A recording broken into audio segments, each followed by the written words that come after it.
ko ipaintindi sa inyo. Okay? Mga kababayan, kailangan kong ipaintindi sa inyo na naaalinag ng magic wand kong ito. Deep, lisas ahas, soul, kung ano ang burak na nakaatang dyan sa kanyang puso.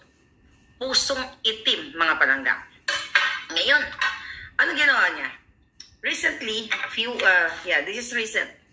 Mayroong party, okay, sa Forbes Park. Ito po ay mga galing din sa mga isa dun sa event na yun. Siyempre, pag nag-party-party, di ba, yung ginagawa niyo ba, magpapahira ng cake, mga ganyan-ganyan, mga joke-joke, masaya sila.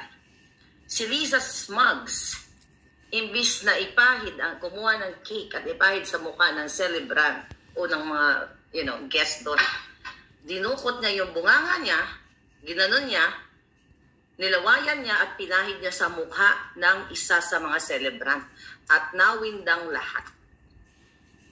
Ito yung tunay na pag-uugali. Hindi lang siya sa kakabalbalan, magaling si Liza Smugs sa pangungangkam ng pera ninyo, pakikipagsabwatan sa lahat ng mga illegal sa Pilipinas, kundi ang baboy. So dinukot niya yung kanyang dila, nilabas niya, ginanon at pinunas sa mukha ng isa sa bisita.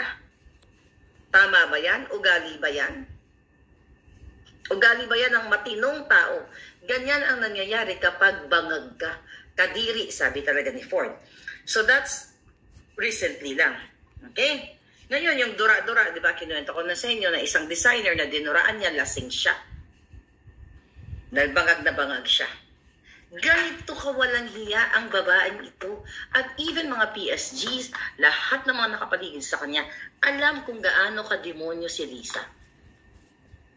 Kaya nga, I challenge you lahat. Kailan kayo magpapasakop sa babaeng ito? Dahil ayon nga sa general na nakausap natin, ang pinapairal ngayon sa Malacanang ay carrot stick policy. What is a carrot stick policy, mga palangga? Define natin para lahat nagkakaintindihan tayo. Okay? What is a carrot? Okay, ito. Tignan natin.